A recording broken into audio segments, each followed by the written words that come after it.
ரீசெண்டா இன்ஸ்டாகிராம் திறந்தாலே ரஜினி அவர்களும் அண்ணாமலை அவர்களும் ஒன்னா இருக்கக்கூடிய இந்த போட்டோஸ் வந்து இன்ஸ்டாகிராம்ல பயங்கரமா ஷேர் ஆயிட்டு இருக்கு. அது மட்டும் இல்லாம இவங்க ரெண்டு பேரும் ஒன்னா கட்சி தொடங்க போறதாவும் சில செய்திகள் பரவிட்டு இருக்குது. அண்ட் அது இல்லாம அபிஷியலாவே அண்ணாமலை அவர்கள் பிஜேபி விட்டு விலகிறதாவும் தகவல் வந்துருச்சு.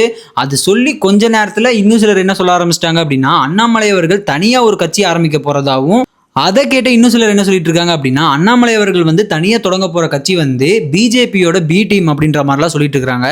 இந்த மாதிரி அண்ணாமலை அவர்கள் பத்தி பயங்கரமான நியூஸ் எல்லாம் ஸ்ப்ரெட் ஆகிட்டு இருக்கிறப்ப நேத்திக்கு அவர் என்ன பண்ணிருக்காரு அப்படின்னா, பாஜகவோட தேசிய தலைவரான நிதின் நபீன் அவர்கள்கிட்ட வந்து ஒரு 5 பக்கத்துக்கு ஒரு லெட்டர் எழுதி கொடுத்து பிஜேபியில இருந்து ரிசைன் பண்ணிருக்காரு. அதுல அவர் என்ன சொல்லியிருக்காரு அப்படின்னா, நான் ஏன் பிஜேபி விட்டு விலகிறேன், எனக்கும் பிஜேபிக்கும் என்ன பிரச்சனை, எதனால பிஜேபி தமிழ்நாட்டில் ஜெயிக்க மாட்டேங்குது, 2024 நாடாளுமன்ற தேர்தல்லாம் இருக்குல்ல, அதாங்க இந்த பிஜேபி காங்கிரஸ்லாம் போட்டி போடுவாங்கல்ல, அந்த தேர்தலில் தமிழ்நாட்டில் மட்டும் பிஜேபி 11% வாக்குகள் பெற்றிருந்தது.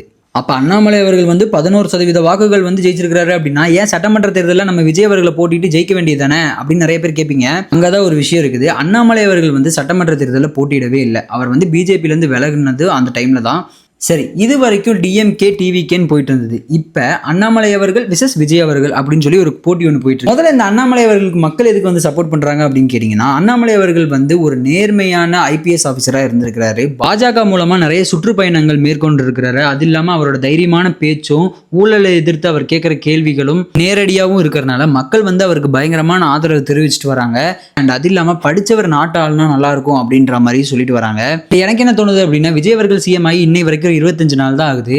அதுக்குள்ள இப்படி இன்னொரு தலைவரை சூஸ் பண்றாங்க. அவரோட ஆட்சியை கூட இன்னும் பார்க்கல.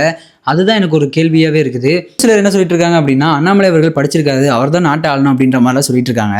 அப்ப இந்த தலைவர் யாரு? என்னை பொறுத்த வரைக்கும் மக்களையும் படிச்சிருக்கணும்னு நினைக்கிறேன். ஸோ உங்க ஓட்டு யாருக்கு அடுத்த எலெக்ஷன்ல அப்படிங்கிறத மறக்காம கமெண்ட் பண்ணுங்க.